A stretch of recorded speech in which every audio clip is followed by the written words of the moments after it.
ਵਾਹਿਗੁਰੂ ਜੀ ਕਾ ਖਾਲਸਾ ਵਾਹਿਗੁਰੂ ਜੀ ਕੀ ਫਤਿਹ। ਪੰਜਾਬ ਨਿਊਜ਼ ਦੇਖ ਰਹੇ ਸਾਰੇ ਦਰਸ਼ਕਾਂ ਦਾ ਸਵਾਗਤ ਹੈ। ਮੈਂ ਹਾਂ ਗੁਰਿੰਦਰ ਸਿੰਘ। ਖਬਰਾਂ ਦੀ ਸ਼ੁਰੂਆਤ ਕਰਦੇ ਹਾਂ ਹੈਡਲਾਈਨਸ ਦੇ ਨਾਲ।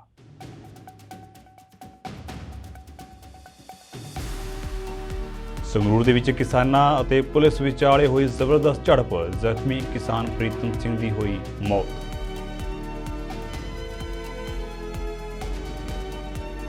ਬਲਾਤਕਾਰੀ ਅਸਾਦ ਗੁਰਮੀਤ ਰਾਮ ਰਹੀਮ ਦੀ 1 ਮਹੀਨੇ ਦੀ ਪੈਰੋਲ ਹੋਈ ਖਤਮ। ਪੈਰੋਲ ਖਤਮ ਹੋਣ ਤੋਂ ਬਾਅਦ ਸੁਨਾਰੀਆ ਜੇਲ੍ਹ ਪਹੁੰਚਿਆ ਰਾਮ ਰਹੀਮ।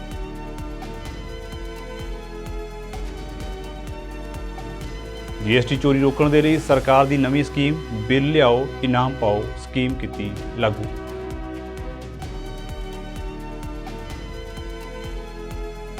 ਲੀਬੀਆ ਵਿੱਚ ਪਿਛਲੇ 3 ਮਹੀਨਿਆਂ ਤੋਂ ਫਸੇ 17 ਨੌਜਵਾਨ ਆਖਿਰ ਪਰਤੇ ਵਾਪਸ ਮੁਲਕ। ਵਿਕਰਮਜੀਤ ਸਿੰਘ ਸਾਹਨੀ ਨੇ ਏਅਰਪੋਰਟ ਉੱਤੇ ਪੁੱਜ ਕੇ ਕੀਤਾ ਸਵਾਗਤ।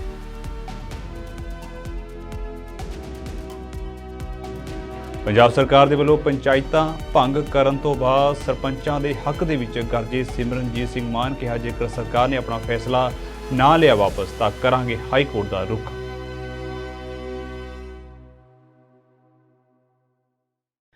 ਤੇ ਹੁਣ ਖਬਰਾਂ ਵਿਸਥਾਰ ਦੇ ਨਾਲ। ਕਿਸਾਨਾਂ ਦੇ ਨਾਲ ਵੱਡੇ ਵਾਅਦੇ ਕਰਕੇ ਸਿਆਸਤ ਹੜੱਪਣ ਵਾਲੀ ਆਮ ਆਦਮੀ ਪਾਰਟੀ ਦੀ ਸਰਕਾਰ ਹੁਣ ਕਿਸਾਨਾਂ ਦੇ ਖੂਨ ਦੀ ਪਿਆਸੀ ਜਾਪਦੀ ਹੈ। ਸੰਗਰੂਰ ਦੇ ਵਿੱਚ ਪ੍ਰਦਰਸ਼ਨ ਕਰ ਰਹੇ ਕਿਸਾਨਾਂ ਉੱਤੇ ਪੁਲਿਸ ਨੇ ਲਾਠੀਚਾਰਜ ਕੀਤਾ, ਜਿਸ ਦੇ ਵਿੱਚ ਇੱਕ ਕਿਸਾਨ ਦੀ ਮੌਤ ਹੋਈ ਹੈ। ਦਰਅਸਲ ਪਿਛਲੇ ਦਿਨੀ ਕਿਸਾਨ ਯੂਨੀਅਨਾਂ ਵੱਲੋਂ ਪੰਜਾਬ ਸਰਕਾਰ ਨਾਲ ਚੰਡੀਗੜ੍ਹ ਵਿਖੇ ਮੀਟਿੰਗ ਕੀਤੀ ਗਈ, ਜੋ ਬੇਸਿੱਟਾ ਰਹੀ, ਜਿਸ ਤੋਂ ਬਾਅਦ ਅੱਜ ਕਿਸਾਨਾਂ ਵੱਲੋਂ ਚੰਡੀਗੜ੍ਹ ਵਿਖੇ ਵੱਡੇ ਪੱਧਰ ਉੱਤੇ ਪ੍ਰਦਰਸ਼ਨ ਕੀਤਾ ਜਾਣਾ ਸੀ। ਕਿਸਾਨ ਮਜ਼ਦੂਰ ਸੰਘਰਸ਼ ਕਮੇਟੀ ਦੀ ਅਗਵਾਈ ਦੇ ਵਿੱਚ 16 ਯੂਨੀਅਨਾਂ ਦੇ ਕਿਸਾਨ ਆਗੂਆਂ ਨੂੰ ਸੋਮਵਾਰ ਸਵੇਰ ਤੋਂ ਹੀ ਪੰਜਾਬ ਦੇ ਵੱਖ-ਵੱਖ ਹਿੱਸਿਆਂ ਦੇ ਵਿੱਚ ਹਿਰਾਸਤ ਵਿੱਚ ਲੈ ਲਿਆ ਗਿਆ। ਹਿਰਾਸਤ ਵਿੱਚ ਲੈਣ ਦਾ ਕਾਰਨ ਇਹਨਾਂ ਕਿਸਾਨ ਯੂਨੀਅਨਾਂ ਦੇ ਵੱਲੋਂ ਹੜ੍ਹ ਪ੍ਰਭਾਵਿਤ ਕਿਸਾਨਾਂ ਨੂੰ ਮੁਆਵਜ਼ਾ ਨਾ ਮਿਲਣ ਵਿਰੁੱਧ 22 ਅਗਸਤ ਨੂੰ ਚੰਡੀਗੜ੍ਹ ਵਿਖੇ ਕੀਤੇ ਜਾਣ ਵਾਲਾ ਧਰਨਾ ਸੀ। ਇਸ ਦੌਰਾਨ ਕਿਸਾਨ ਯੂਨੀਅਨ ਦੇ ਆਗੂਆਂ ਅਤੇ ਪੁਲਿਸ ਦਰਮਿਆਨ ਝੜਪ ਹੋਈ। ਦੱਸ ਦਈਏ ਕਿ ਐਤਵਾਰ ਰਾਤ ਤੱਕ ਸਰਵਣ ਸਿੰਘ ਪੰਧੇਰ ਦੀ ਅਗਵਾਈ ਵਾਲੇ ਆਗੂਆਂ ਦੇ ਨਾਲ ਚੰਡੀਗੜ੍ਹ ਅਤੇ ਪੰਜਾਬ ਪੁਲਿਸ ਦੇ ਸੀਨੀਅਰ ਅਧਿਕਾਰੀਆਂ ਦੀ ਗੱਲਬਾਤ ਚੱਲੀ, ਜੋ ਕਥਿਤ ਤੌਰ ਉੱਤੇ ਅਸਫਲ ਰਹੀ। ਪਰ ਪ੍ਰਸ਼ਾਸਨ ਨੇ ਭਾਰਤੀ ਕਿਸਾਨ ਯੂਨੀਅਨ ਆਜ਼ਾਦ ਦੇ ਪ੍ਰਧਾਨ ਜਸਵਿੰਦਰ ਸਿੰਘ ਸੋਮਾ ਨੂੰ ਪਹਿਲਾਂ ਹੀ ਸੰਗਰੂਰ ਦੇ ਪਿੰਡ ਲੌਂਗੋਵਾਲ ਦੇ ਵਿੱਚ ਨਜ਼ਰਬੰਦ ਕਰ ਦਿੱਤਾ, ਤਾਂ ਜੋ ਉਹ ਚੰਡੀਗੜ੍ਹ ਧਰਨੇ ਲਈ ਘਰੋਂ ਬਾਹਰ ਨਾ ਨਿਕਲ ਸਕਣ। ਇਸ ਤੋਂ ਬਾਅਦ ਹਾਲ ਹੀ ਦੇ ਵਿੱਚ ਕਿਸਾਨ ਅਤੇ ਪੁਲਿਸ ਵਿਚਕਾਰ ਝੜਪ ਦੀ ਖਬਰ ਸਾਹਮਣੇ ਆਈ ਅਤੇ ਇਸ ਉਪਰੰਤ ਸਥਿਤੀ ਕਾਫੀ ਵਿਗੜ ਗਈ, ਜਿੱਥੇ ਝੜਪ ਦੌਰਾਨ 2 ਕਿਸਾਨ ਆਗੂ ਪ੍ਰੀਤਮ ਸਿੰਘ ਅਤੇ ਗੁਰਜੰਟ ਸਿੰਘ ਵਾਸੀ ਮੰਡੇਰ ਕਲਾਂ ਜ਼ਖਮੀ ਹੋਏ। ਇਸ ਦਰਮਿਆਨ ਕਿਸਾਨ ਪ੍ਰੀਤਮ ਸਿੰਘ ਦੀ ਲੱਤ ਬੁਰੀ ਤਰ੍ਹਾਂ ਜ਼ਖਮੀ ਹੋਈ, ਜਿਸ ਨੂੰ ਸਥਾਨਕ ਹਸਪਤਾਲ ਵਿੱਚ ਮੁੱਢਲੀ ਸਹਾਇਤਾ ਦੇਣ ਮਗਰੋਂ ਰਜਿੰਦਰਾ ਹਸਪਤਾਲ ਰੈਫਰ ਕਰ ਦਿੱਤਾ ਗਿਆ ਸੀ, ਜਿਨ੍ਹਾਂ ਦੀ ਹੁਣ ਮੌਤ ਹੋ ਚੁੱਕੀ ਹੈ। ਸਰ, ਇੱਕ ਅਸੀਂ ਕਿਸਾਨ ਦੀ ਜਿਹੜੀ ਮੌਤ ਹੋਈ ਹੈ ਉਹਨੂੰ ਲੱਗੇ ਕੀ ਕਹੋਗੇ? ਮੈਨੂੰ ਹੁਣੀ ਪਤਾ ਲੱਗਿਆ ਕਿ ਇੱਕ ਗਰੀਬ ਕਿਸਾਨ ਦੀ ਪੰਜਾਬ ਸਰਕਾਰ ਨੇ ਲਾਠੀਚਾਰਜ ਕਰਕੇ ਧੱਕਾ ਕਰਕੇ ਇੱਕ ਕਿਸਾਨ ਦੀ ਜਾਨ ਲੈ ਲਈ ਹੈ। ਆ ਜਿਹੜਾ ਧੱਕਾ ਕੀਤਾ ਗਿਆ, ਲਾਠੀਚਾਰਜ ਕੀਤਾ ਗਿਆ, ਜ਼ੁਲਮ ਕੀਤਾ ਗਿਆ, ਭਗਵੰਤ ਮਾਨ ਮੁੱਖ ਮੰਤਰੀ ਦੇ ਆਦੇਸ਼ 'ਤੇ ਕੀਤਾ ਗਿਆ। ਇਸ ਕਰਕੇ ਮੁੱਖ ਮੰਤਰੀ ਭਗਵੰਤ ਮਾਨ ਦੇ ਖਿਲਾਫ ਮਰਡਰ ਦਾ 302 ਦਾ ਪਰਚਾ ਇਮੀਡੀਏਟਲੀ ਰਜਿਸਟਰ ਹੋਣਾ ਚਾਹੀਦਾ ਹੈ।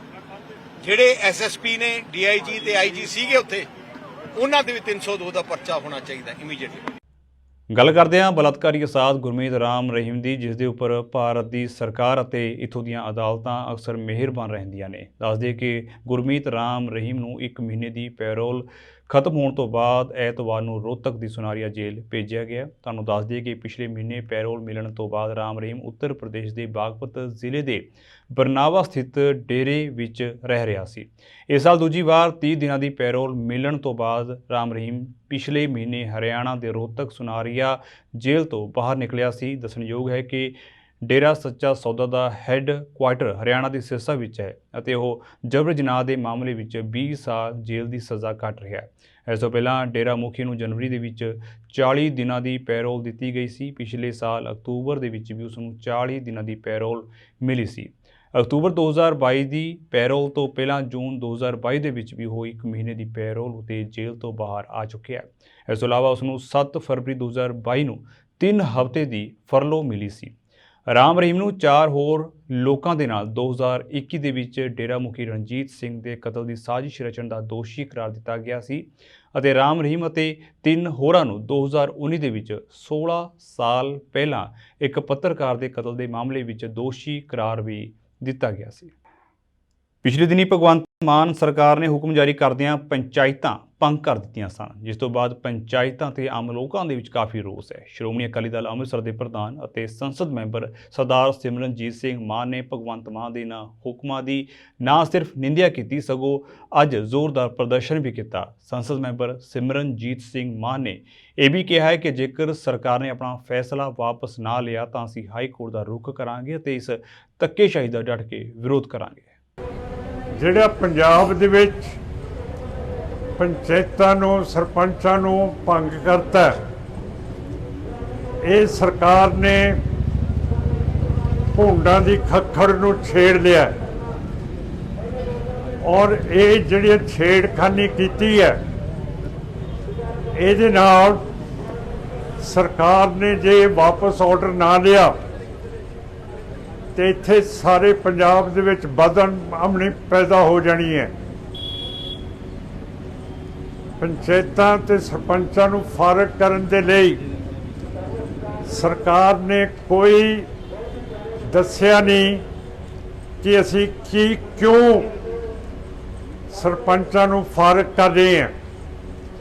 ਕਾਨੂੰਨ ਹੈ ਕਿ ਜੇ ਛੋਟੇ ਤੋਂ ਛੋਟੇ ਚੌਕੀਦਾਰ ਨੂੰ ਵੀ ਸਸਪੈਂਡ ਕਰਨਾ ਹੋਵੇ ਜਾਂ ਫਾਰਗ ਕਰਨਾ ਹੋਵੇ ਉਸ ਨੂੰ ਕਾਰਨ ਦੱਸਣ ਨੋਟਿਸ ਦੇਈਦਾ, ਪਰ ਇੱਥੇ ਸਰਕਾਰ ਨੇ ਸਾਨੂੰ ਕੋਈ ਕਾਰਨ ਦੱਸਣ ਨੋਟਿਸ ਨਹੀਂ ਦਿੱਤਾ। ਦੂਸਰੀ ਗੱਲ ਹੈ, ਆਪਾਂ ਸਰਪੰਚਾਂ ਨੂੰ ਫਾਰਗ ਕਰ ਸਕਦੇ ਹਾਂ ਜੇ ਉਹਦੇ ਵਿੱਚ ਕੋਈ ਪਬਲਿਕ ਇੰਟਰਸਟ ਹੋਵੇ। ਆਪਣੇ ਆਰਡਰ ਦੇ ਵਿੱਚ ਸਰਕਾਰ ਨੇ ਕੋਈ ਪਬਲਿਕ ਇੰਟਰਸਟ ਨਹੀਂ ਦੱਸਿਆ ਕਿ ਇਸ ਵਜ੍ਹਾ ਦੇ ਨਾਲ ਅਸੀਂ ਪੰਚਾਇਤਾਂ ਨੂੰ ਸਰਪੰਚਾਂ ਨੂੰ ਫਾਰਗ ਕਰ ਰਹੇ ਹਾਂ। ਇਹ ਸਾਰੇ ਕਾਨੂੰਨੀ ਨੁਕਤੇ ਹੈਗੇ ਆ। ਸੰਵਿਧਾਨ ਦੀ ਧਾਰਾ 243 ਦੇ ਤਹਿਤ 5 ਸਾਲ ਦੀ ਮਿਆਦ ਹੈ ਹਰੇਕ ਸਰਪੰਚ ਦੀ। ਇਸ ਨੂੰ ਵਿੱਚ ਵਿਚਾਲੇ ਤੋੜ ਦੇਣਾ, ਸਰਕਾਰ ਕਾਨੂੰਨ ਨੂੰ ਤੋੜ ਕੇ ਇਹਨਾਂ ਨੇ ਇਹੋ ਜਿਹੇ ਕੰਮ ਕੀਤੇ ਆ। ਸਾਡੀ ਪਾਰਟੀ ਹਾਈ ਕੋਰਟ ਦੇ ਵਿੱਚ ਜਾ ਰਹੀ ਹੈ। ਜੀਐਸਟੀ ਨੂੰ ਲੈ ਕੇ ਪੰਜਾਬ ਦੇ ਮੁੱਖ ਮੰਤਰੀ ਭਗਵੰਤ ਮਾਨ ਨੇ ਖਜ਼ਾਨਾ ਮੰਤਰੀ ਹਰਪਾਲ ਸਿੰਘ ਚੀਮਾ ਅਤੇ ਹੋਰ ਅਧਿਕਾਰੀਆਂ ਨਾਲ ਮੀਟਿੰਗ ਕੀਤੀ। ਇਸ ਮੀਟਿੰਗ ਦੌਰਾਨ ਬਿੱਲ ਲਿਆਓ ਇਨਾਮ ਪਾਓ ਸਕੀਮ ਲਾਂਚ ਕੀਤੀ ਗਈ। ਇਸ ਤੋਂ ਇਲਾਵਾ ਮੇਰਾ ਬਿੱਲ ਐਪ ਵੀ ਲਾਂਚ ਕੀਤੀ ਗਈ ਹੈ। ਇਹ ਜਾਣਕਾਰੀ ਖਜ਼ਾਨਾ ਮੰਤਰੀ ਹਰਪਾਲ ਸਿੰਘ ਚੀਮਾ ਦੇ ਵੱਲੋਂ ਪ੍ਰੈਸ ਕਾਨਫਰੰਸ ਕਰਕੇ ਦਿੱਤੀ ਗਈ। ਉਹਨਾਂ ਨੇ ਇਹ ਵੀ ਦੱਸਿਆ ਹੈ ਕਿ ਇਸ ਐਪ ਰਾਹੀਂ ਟੈਕਸ ਚੋਰੀ ਦਾ ਰੁਝਾਨ ਬੰਦ ਹੋਵੇਗਾ ਅਤੇ ਟੈਕਸ ਚੋਰੀ ਕਰਨ ਵਾਲਿਆਂ ਖਿਲਾਫ ਸਖਤ ਕਾਰਵਾਈ ਕੀਤੀ ਜਾਵੇਗੀ। ਉਹ ਵੱਡੇ ਪੱਧਰ ਤੇ ਵਾਧਾ ਹੋਊਗਾ। ਉਹਦੇ ਲਈ ਅੱਜ ਅਸੀਂ ਸਰਦਾਰ ਭਗਵੰਤ ਸਿੰਘ ਮਾਨ ਜੀ, ਸਾਡੇ ਮਾਨਯੋਗ ਮੁੱਖ ਮੰਤਰੀ ਸਾਹਿਬ ਨੇ ਇੱਕ ਨਵੀਂ ਐਪ ਲਾਂਚ ਕੀਤੀ ਆ, ਬਿੱਲ ਲਿਆਓ ਇਨਾਮ ਪਾਓ। ਬਿੱਲ ਲਿਆਓ ਇਨਾਮ ਪਾਓ ਜਿਹੜੀ ਆ ਐਪ ਅਸੀਂ ਅੱਜ ਲਾਂਚ ਕੀਤੀ ਆ।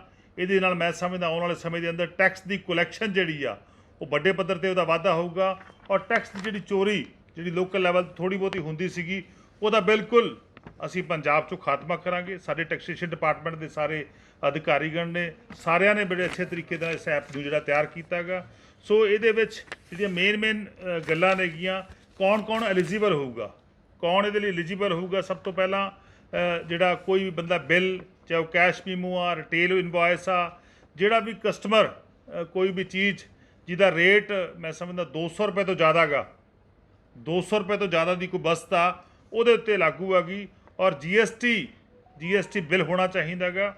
ਔਰ ਬਿਜ਼ਨਸ ਟੂ ਬਿਜ਼ਨਸ ਯਾਨੀ ਬਿਜ਼ਨਸ ਦੇ ਪਰਪਸ ਦੇ ਨਾਲ ਨਹੀਂ ਖਰੀਦਿਆ ਹੋਣਾ ਚਾਹੀਦਾ। ਉਹ ਆਪਣੀ ਕੰਜ਼ੰਪਸ਼ਨ ਦੇ ਲਈ, ਆਪਣੇ ਲਈ ਜਿਹੜਾ ਹੈਗਾ ਉਹ ਵਸਤੂ ਦਾ ਖਰੀਦਣਾ ਜ਼ਰੂਰੀ ਹੈਗਾ।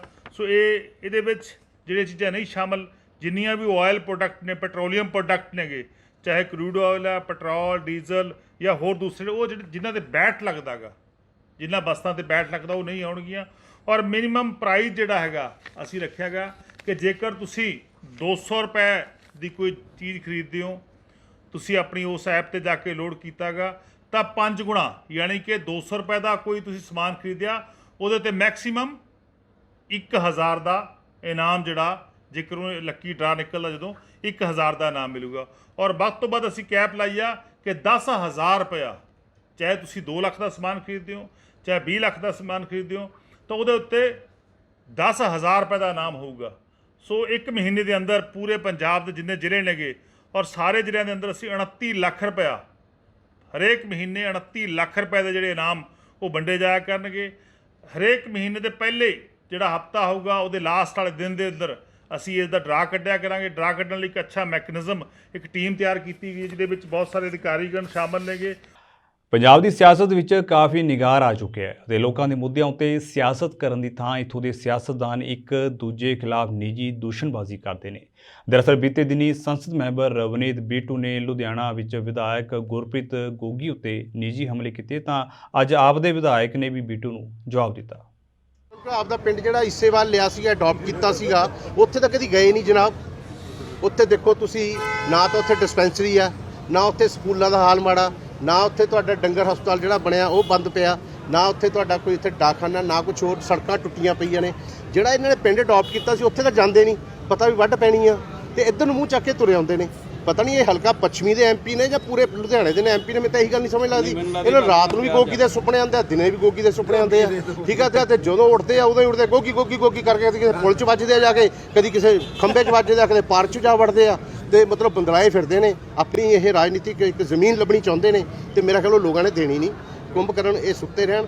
ਉਹਨਾਂ ਨੇ ਇਹ ਗੱਲ ਕਹੀ ਸ਼ਕਨੀ ਨੇ ਵੀ ਮੈਨੂੰ ਮੈਂ ਹੀ ਕਿਉਂ ਦਿਖਦਾ, ਮੇਰਾ ਹਲਕਾ ਕਿਉਂ ਦਿਖਦਾ, ਮੇਰੇ ਖਿਲਾਫ ਨਿੱਜੀ ਕੰਮ ਬਾਰੇ ਕੁਝ ਬੋਲੋ। ਹੁਣ ਜਿਵੇਂ ਤੁਸੀਂ ਕਿਹਾ ਹੈ, ਮੈਂ ਜਵਾਬ ਦਊਂਗਾ ਇਸੇਵਾਲ ਪਿੰਡ ਦਾ, ਮੇਰੀ ਡਿਊਟੀ ਆ। ਮੈਂ ਦੱਸੂਗਾ ਵੀ ਹਾਂ ਉਹ ਪਿੰਡ 'ਚ ਭਾਈ ਸਾਰੇ ਪ੍ਰੋਜੈਕਟ ਪੂਰੇ ਹੋ ਕੇ ਉਹ ਪਿਛਲੇ 5 ਸਾਲ ਦੇ ਦੇਖੋ ਜਾ ਕੇ ਵੀ ਉੱਥੇ ਕੀ ਕੀ ਹੋਇਆ। ਹੁਣ ਉਦੋਂ ਬਾਅਦ ਤਾਂ ਇਹਨਾਂ ਦੀ ਸਰਕਾਰ ਆ। ਅੱਜ ਉੱਥੇ ਕਹਿੰਦੇ ਪੋਸਟ ਆਫਿਸ ਨਹੀਂ ਗਾ, ਇਹਦਾ ਮਤਲਬ ਤੁਹਾਡੀ ਨਲਾਇਕੀ ਆ।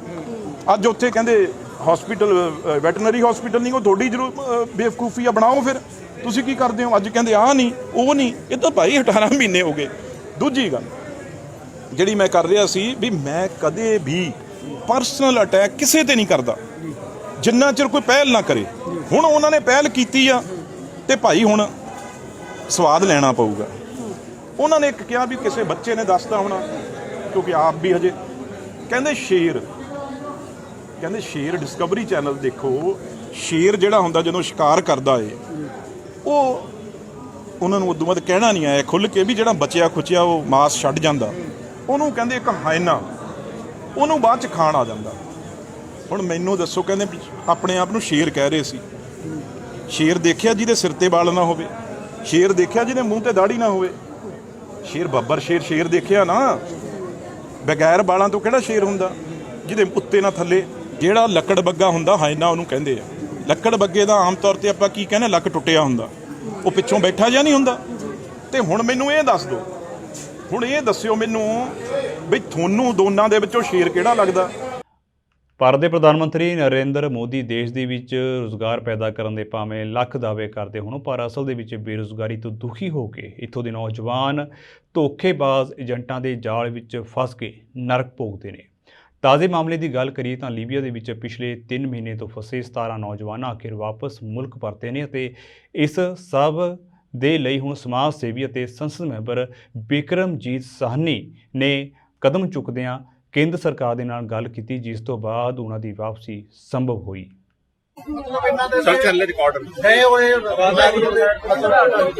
मौत के मुंह तो बच के आए जिवें डोंकी ये आप ही दसणगे। दुबई ले गए, इजिप्ट ले गए, लीबिया सुट्टा लजा के सारे के खिलाफ FIR भी होंगे। सर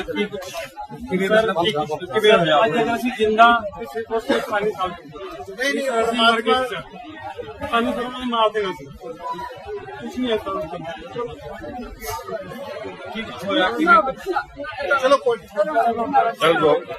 आ गए ना सही साल ते बचा लिया ना पर चंगे कर्म की पहुंच गए और वाहिगुरु परमात्मा ने किया। चलो कोई नहीं, मैं देखो बेटा, चलो आगे बेटा। ਅਸੀਂ ਸਾਨੀ ਸਾਹਿਬ ਜੀ ਨਾਲ ਗੁਰਦੀਪ ਜੀ ਦਾ ਬਹੁਤ ਬਹੁਤ ਧੰਨਵਾਦ ਕਰਦੇ ਹਾਂ ਜੀ, ਜਿਹੜੇ ਸਾਨੂੰ ਬਚਾ ਲਏ ਜੀ, ਕੱਢ ਗਏ। ਬਹੁਤ ਬਹੁਤ ਧੰਨਵਾਦ।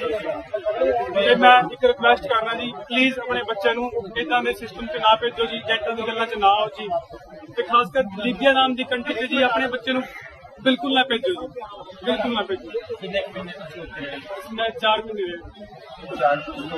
ਕਿਵੇਂ ਦੇ ਹਾਲਾਤ ਨੇ? ਬਹੁਤ ਬੁਰੇ ਹਾਲਾਤ,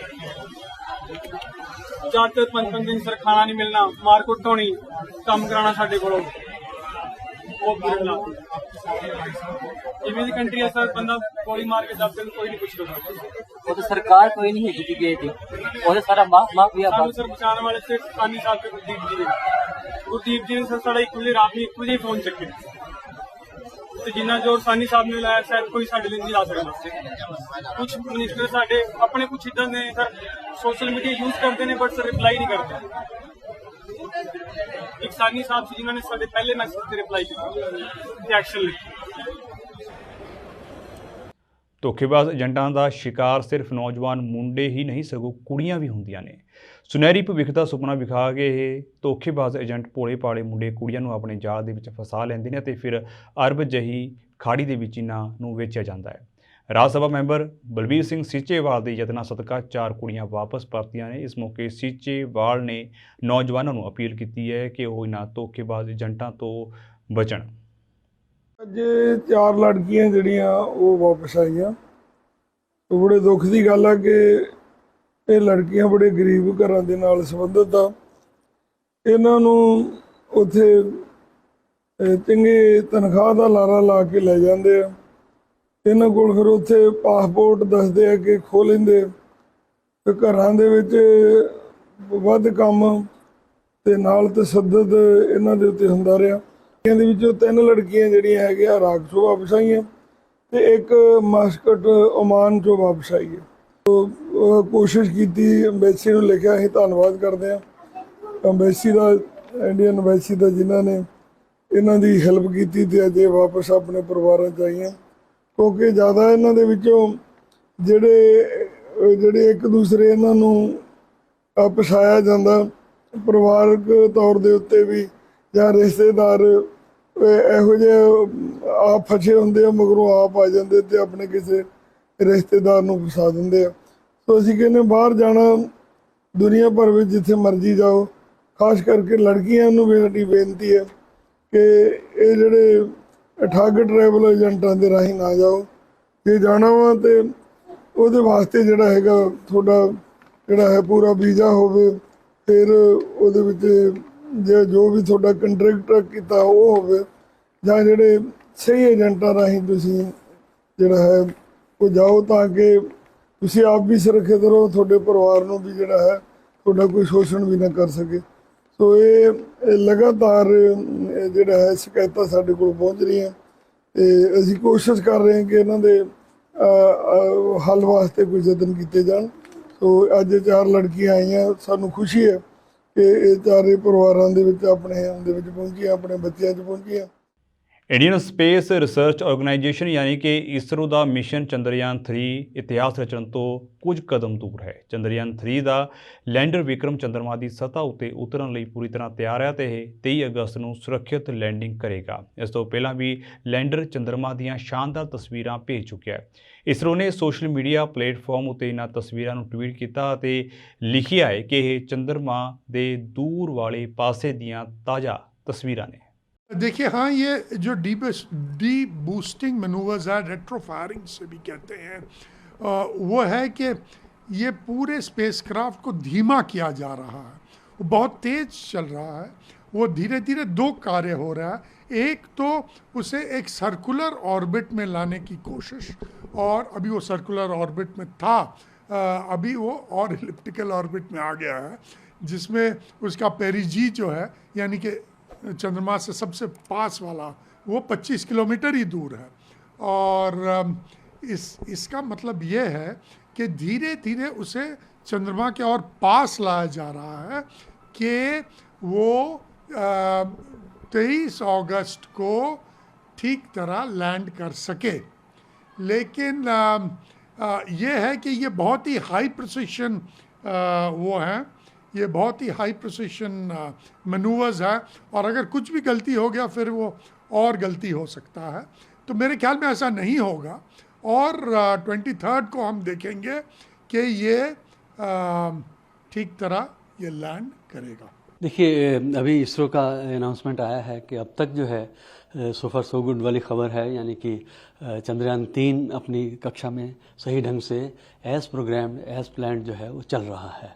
ये बेहद जो है राहत की बात है कि एक किस्म से टेक्स्ट बुक लॉन्च हुआ और उसी हिसाब से जो है अब तक की जो है हम चलते चलते चंद्रमा की दहलीज तक जा पहुँचे हैं, और उम्मीद करते हैं कि 23 तारीख को जब लैंडिंग शाम के समय कराई जाएगी वो भी एकदम सही ढंग से चलेगी, क्योंकि उसके लिए जो है लैंडर रोवर पूरी तरह से जो है प्रोग्राम्ड हैं और वो काफ़ी ऑटोनोमस मोड में ही उनको चंद्रमा की सतह पर उतरना है। लद्दाख ਦੇ ਲੇਹ ਖੇਤਰ ਦੇ ਵਿੱਚ ਬੀਤੇ ਸ਼ਨੀਵਾਰ ਫੌਜੀਆਂ ਦੀ ਇੱਕ ਗੱਡੀ ਹਾਦਸੇ ਦਾ ਸ਼ਿਕਾਰ ਹੋ ਗਈ, ਜਿਸ ਕਾਰਨ ਇਹ ਗੱਡੀ ਸੜਕ ਤੋਂ ਹੇਠਾਂ ਖਾਈ ਵਿੱਚ ਡਿੱਗ ਗਈ। ਇਸ ਹਾਦਸੇ ਦੌਰਾਨ ਹੁਣ ਤੱਕ 9 ਫੌਜੀਆਂ ਦੀ ਜਾਨ ਜਾਣ ਦੀ ਖਬਰ ਹੈ ਅਤੇ ਇਸ ਹਾਦਸੇ ਵਿੱਚ ਸਿਰਫ ਇੱਕ ਹੀ ਜਵਾਨ ਬਚਿਆ ਹੈ।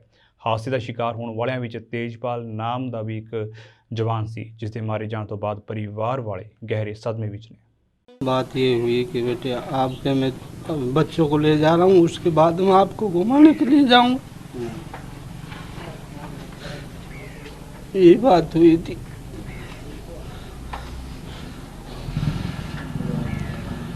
तो परिवार में कुछ और बातें होती थी जब घर पे आता था, किस तरीके की आपकी बातें होती थी? अब यही बातें होती थी, अब के ये काम कराऊंगा, अब के ये कराऊंगा, गाड़ी लेऊंगा, उसके बाद में इसमें टाइल लगवा दूंगा मकान में सब, और आपको कोई परेशानी नहीं होगी, सब आपको आप बैठे रहना, कुछ नहीं करना, आपको कोई दिक्कत नहीं किसी बात की। ये एक दुखद घटना है जिसे हमें बहुत ही दुख होता है, क्योंकि जो देश की जो ट्रेंड मैन पावर है ये इस प्रकार से चली गई और देश का नुकसान हुआ। लेकिन ये चीज़ समझ में आनी चाहिए कि इस लद्दाख और लेह के अंदर गलवान की लड़ाई के बाद ऑलमोस्ट 50 to 60,000 ट्रुप्स जो इंडियन आर्मी के हैं, अलग अलग आर्म्स के, ये डिप्लॉयड है, क्योंकि वो चाइना का थ्रेट वहाँ पर है और इनकी डेली रेगुलर मूवमेंट चलती है। कोई छुट्टी जा रहा है, कोई टेम्परेरी ड्यूटी जा रहा है, कोई पेट्रोलिंग के लिए जा रहा है, कोई फायरिंग के लिए जा रहा है, एक्सरसाइज के लिए जा रहा है, यानी मूवमेंट ये करनी ही पड़ती है। ये सब ट्रेचरस एरिया है, यहाँ पे हाइट 9,000 फीट से लेकर 14, 15, 16,000 फीट होती है। रोड्स स्लिपरी हो जाते हैं, बर्फ़ पड़ जाता है, बारिश शुरू हो जाती है, क्लाउड्स नीचे आ जाते हैं, तो इससे जो ड्राइवर है उसको गाड़ी चलाने में दिक्कत आ सकती है। तो जब तक सवाल है कि ये इंसिडेंट्स क्यों हुआ, इसकी कोर्ट ऑफ इंक्वायरी तो हमेशा होगी ही। कोई कारण, जो नए कारण है, इसका पता लगाया जाएगा। जो मूवमेंट के जो आजकल के रूल्स है, जिसे हम SOP बोल सकते हैं, स्टैंडर्ड ऑपरेटिंग प्रोसीजर बोल सकते हैं, वो रिव्यू की जाएगी। ये जल्दी से जल्दी होना चाहिए और कोई गलती हो गई है तो इसे जरूर दुरुस्त करना चाहिए। ਸੋ ਫਿਲਹਾਲ ਦੇ ਲਈ ਪੰਜਾਬ ਨਿਊਜ਼ ਦੇ ਵਿੱਚ ਇੰਨਾ ਹੀ, ਤੇ ਹੁਣ ਮੈਨੂੰ ਇਜਾਜ਼ਤ ਦਿਓ। ਧੰਨਵਾਦ।